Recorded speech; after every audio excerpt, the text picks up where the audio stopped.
Hello friends, स्वागत है आपका अपने YouTube channel Siddhartha job point में। आज का वीडियो बाल विकास से संबंधित है जो बहुत इंपॉर्टेंट है। यहाँ से हमेशा प्रश्न पूछे जाते हैं और सीटेट 2021 को देखते हुए आपके लिए एक टारगेट चैनल बनाया गया है ताकि आपको बाल विकास, ईवीएस और सोशल साइंस का सभी वीडियो मिले और आपको मदद भी मिल सके। तो आइए देखते हैं हम लोग बाल विकास की अवस्था है। जो नए वीडियो को देख रहे हैं प्लीज़ चैनल को सब्सक्राइब कर लीजिएगा, लाइक भी बटन दबा दीजिएगा। तो विकास की अवस्थाएं से पहले एक और वीडियो बना चुके हैं, 2 वीडियो भी है, एक वृद्धि एवं विकास और दूसरा है विकास का सिद्धांत। ये दोनों टॉपिक से भी प्रश्न पूछे जाते हैं, तो आप वहाँ जाके डिस्क्रिप्शन लिंक में जाकर उस वीडियो को भी देख सकते हैं। तो आइए हम लोग देखते हैं विकास की अवस्थाएँ। विकास की कौन कौन सी अवस्थाएं हैं जो हमको पढ़ना है। एक गर्भावस्था है, शैशवावस्था है, बाल्यावस्था है और किशोरावस्था है। गर्भावस्था जैसे ही शुक्राणु और अंडाणु मिलते हैं, तो हम लोग बायोलॉजी में पढ़े भी हैं कि नर में जो है शुक्राणु होता है और मादा में अंडाणु होता है। उस दोनों के मिलने से जो फर्टिलाइजेशन होता है उसको कहते हैं हम लोग निषेचित कोशिका, उसको कहते हैं हम लोग निषेचित कोशिका या जायगोट। तो ये गर्भावस्था का जो काल होता है ये आदर्श काल 280 दिन माना जाता है। और हम ये एक बहुत इम्पोर्टेंट सेंटेंस भी है कि मानव का विकास कब से प्रारंभ होता है और कब तक जाता है। तो मानव का विकास गर्भावस्था से ही शुरू हो जाता है। गर्भावस्था से लेकर मृत्यु पर्यंत तक, जब तक मर नहीं जाता है तब तक विकास चलते रहता है। इस सिद्धांत के तहत हम लोग बहुत सारे सिद्धांत भी देखे थे विकास के सिद्धांत के तहत पिछले वीडियो में। तो इसका आदर्श काल 280 दिन होता है और विकास जो है गर्भावस्था से प्रारंभ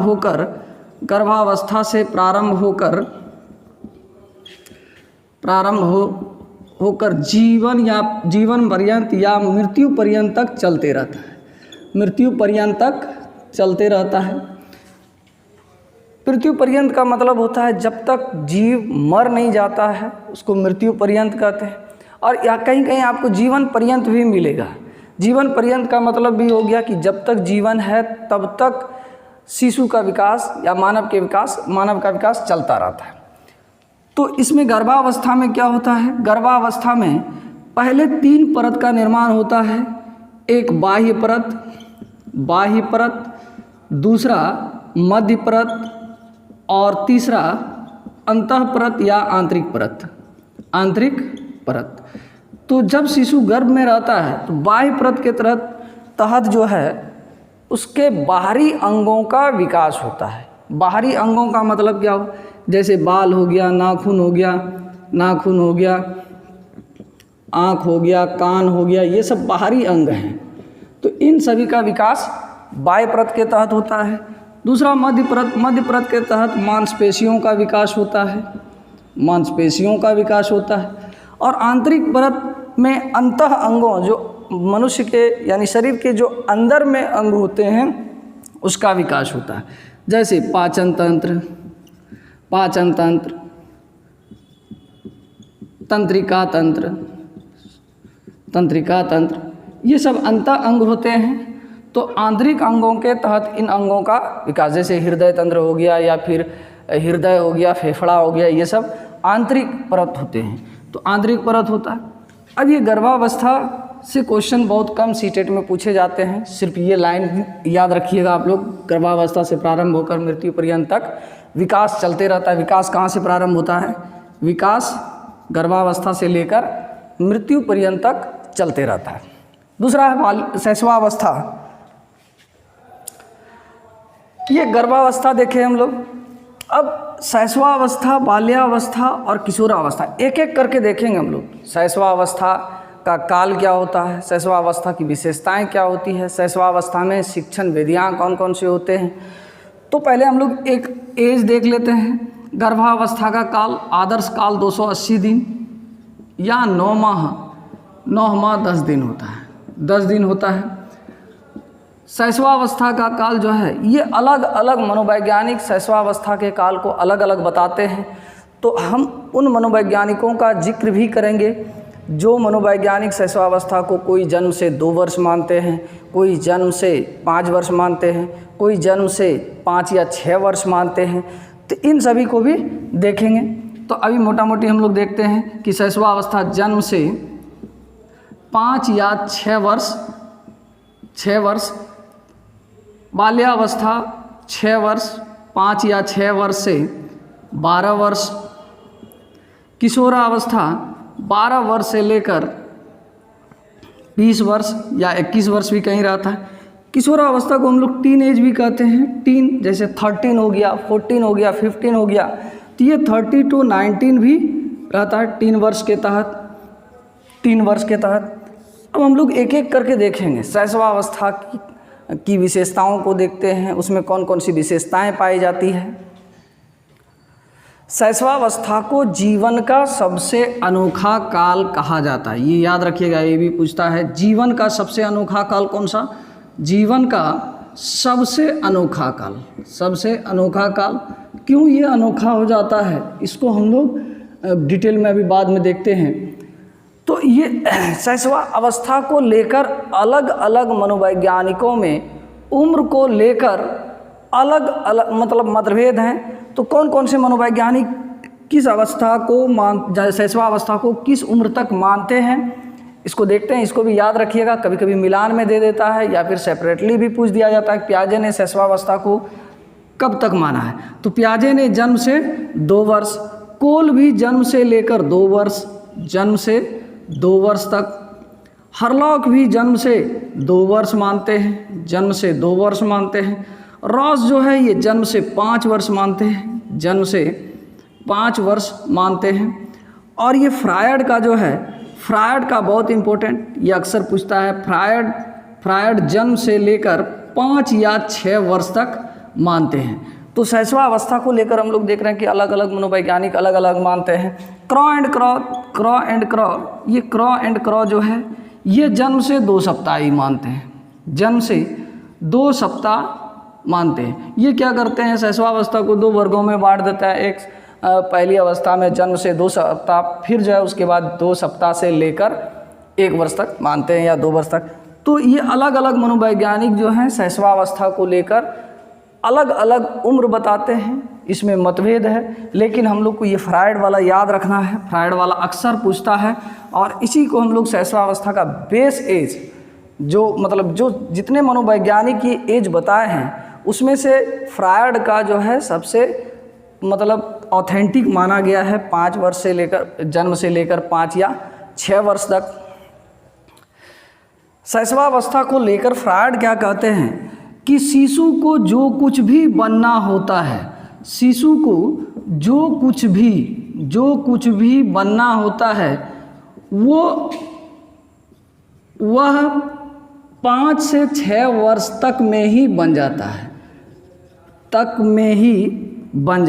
अब इसका मतलब क्या हुआ कि इसका मतलब ये नहीं हो गया कि शिशु 5 से 6 वर्ष में ही डॉक्टर, इंजीनियर या वकील बन जाएगा।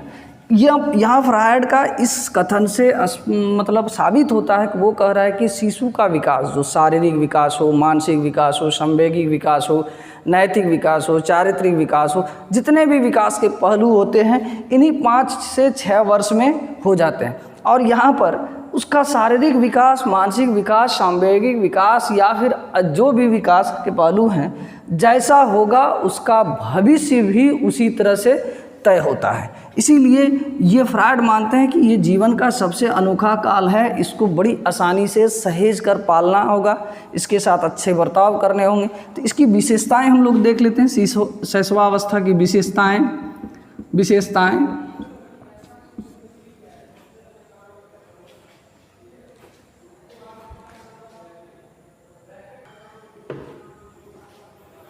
शैशवावस्था की विशेषताओं में इसका शारीरिक वृद्धि तीव्रता से होता है। शारीरिक वृद्धि में तीव्रता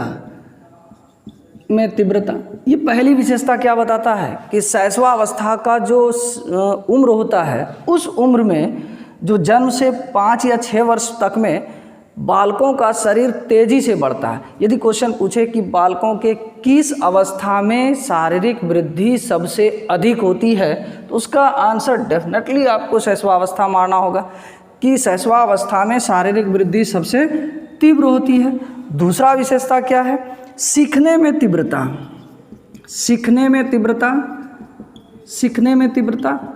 जो बालक शैशवावस्था के होते हैं वो सीखने में तीव्रता होता है, क्योंकि जब ये जन्म लेता है तो इसके लिए पूरी दुनिया नहीं होती है, दुनिया के चीज़ नए होते हैं, पर्यावरण के चीज़ नए होते हैं। तो इस अर्थ में क्या होता है, उसके मन में एक उत्सुकता जगी रहती है कि ये क्या है, वो क्या है, ये कैसा काम करता है, वो कैसा काम करता है। जब तक मतलब सीखने का इच्छुक नहीं होगा कोई व्यक्ति या बालक, तब तक वो कोई चीज़ को सीख नहीं सकता है। सीखने के सिद्धांत में हम लोग देखेंगे। तो इस अवस्था में क्या होता है, सीखने के प्रति उसके अंदर जिज्ञासा होती है, जिसके वजह से वो किसी भी चीज़ को बड़ी आसानी से सीख लेते हैं। तीसरी विशेषता है परनिर्भरता। परनिर्भरता, परनिर्भरता मतलब क्या हो गया कि शिशु जब जन्म लेता है तो अपने आप वो सेल्फ डिपेंडेंट नहीं होता है, वो कोई भी काम अपने से नहीं कर सकता है, वो दूसरों पर निर्भर रहता है। चाहे उसके लिए खाना हो, पीना हो, शौचालय हो, कपड़ा पहनना हो, चलना हो, बुलना हो, बोलना हो, सब दूसरों पर निर्भर रहता है। तो ये शैशवावस्था को की एक विशेषता है पर निर्भरता। अगला है आत्म प्रेम।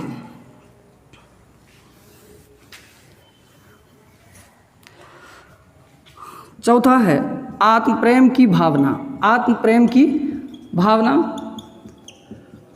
आत्म प्रेम की भावना जो शिशु होते हैं उसको अपने शरीर तथा अपने स्वयं के चीज़ों से बहुत लगाव होता है। इसी को कहा जाता है आत्म प्रेम। वो अपना चीज़ किसी को शेयर करना नहीं जानता। आप लोग भी देखे होंगे, जो छोटे बच्चे होते हैं जन्म से 1 साल 2 साल के होते हैं, उसको आप खुद टॉफ़ी ला के दिए हैं, 5-6 को दे दिए हैं, एक फिर मांगिए तो आपको वो फिर देगा नहीं। क्यों? कि जब जैसे ही उसके पास चला जाता है तो वो समझता है ये चीज़ मेरा है। और जब इसी को देखते हुए आत्म प्रेम की भावना के तहत वो क्या करता है कि वो फिर अपना चीज़ दूसरों को नहीं देना पसंद करता है या अपने शरीर के अंगों को छूना वगैरह नहीं देना चाहता है। तो इसी को कहते हैं आत्म प्रेम की भावना। 5वां है सामाजिकता का विकास।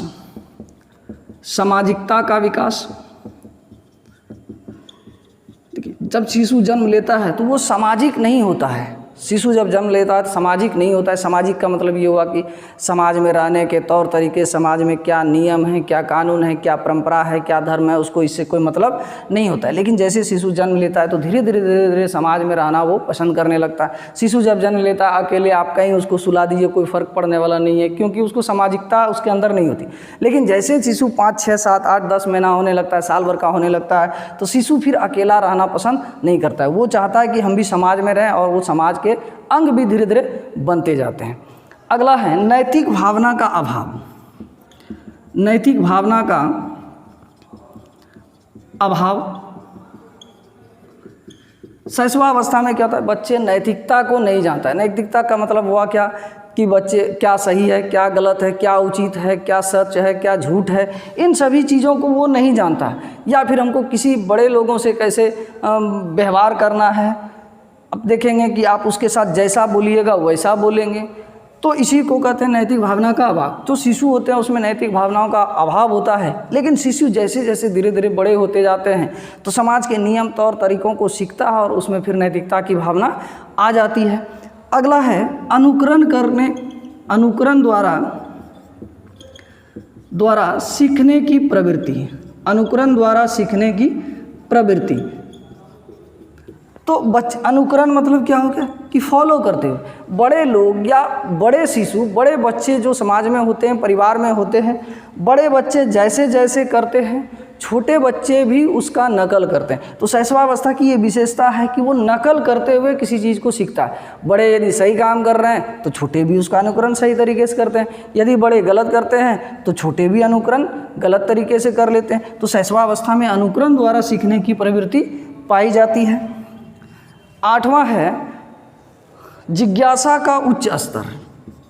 जिज्ञासा का उच्च स्तर। जिज्ञासा, जिज्ञासा किसको कहते हैं? जिसके अंदर जानने की इच्छा हो, उसको जिज्ञासा कहते हैं। तो जो शैशवावस्था होता है उसमें बताया अभी कि पूरी दुनिया पूरा जो है वातावरण जिज्ञासा का उच्च स्तर के अंतर्गत, जिज्ञासा किसको कहते हैं हम लोग, जिसके अंदर जानने की इच्छा हो। तो शिशु चूँकि जन्म लेता है तो उसके लिए पूरी दुनिया नई होती है, उसके लिए वातावरण नया होता है, उसके लिए समाज नया होता है, उसके लिए चीज़ें नई होती है, जिसके वजह से उसके अंदर जानने की उच्च प्रवृत्ति होती है, जानने का उच्च, जिज्ञासा का उच्च स्तर हो जाता है। और इस तरह हर समय प्रश्न पूछते रहता है, ये क्या है, वो क्या है, ये कैसा है, ये ऐसा क्यों है। तो इसमें जिज्ञासा का उच्च स्तर पाया जाता है। मूल प्रवृत्तियों पर आधारित व्यवहार। अगला है, अगली विशेषताएं हैं मूल प्रवृत्तियों पर आधारित, मूल प्रवृत्तियों पर आधारित व्यवहार। मूल प्रवृत्ति क्या हो कि शिशु को नींद लग जाने पर कहीं भी सो जाना, कष्ट होने पर कष्ट को सहना नहीं, रोकर अपना व्यक्त कर देना। या फिर मूल प्रवृत्ति के अंतर्गत क्या होता है कि चूँकि जैसे उसको शौचालय लग गया कहीं भी कर देगा, पैंट में हो, बेड में हो, हम लोग देखते भी हैं। इसी को कहते हैं मूल प्रवृत्तियों पर आधारित। तो यानी बच्चों को नींद आ जाए तो कहीं भी वो कभी भी इंतजार नहीं करेगा कि मम्मी मच्छरदानी लगाएगी फिर हम सोएंगे, ऐसा नहीं करेगा।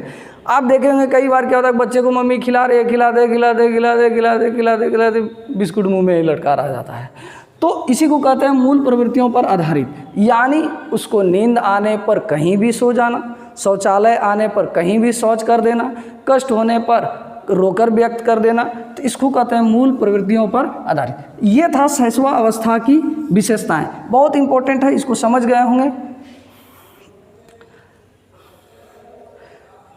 बहुत इंपॉर्टेंट है, ये समझ गए होंगे। ये विशेषताएं याद रखिएगा। पहला है शारीरिक वृद्धि में तीव्रता, सीखने में तीव्रता, या फिर पर निर्भरता, आत्म प्रेम की भावना, सामाजिकता का विकास, नैतिक भावना का अभाव, अनुकरण द्वारा सीखने की प्रवृत्ति, या फिर जिज्ञासा का उच्च स्तर। ये था शैशवावस्था पर आधारित वीडियो। अगले वीडियो में हम लोग बाल्यावस्था और फिर जो है किशोरावस्था को देखेंगे।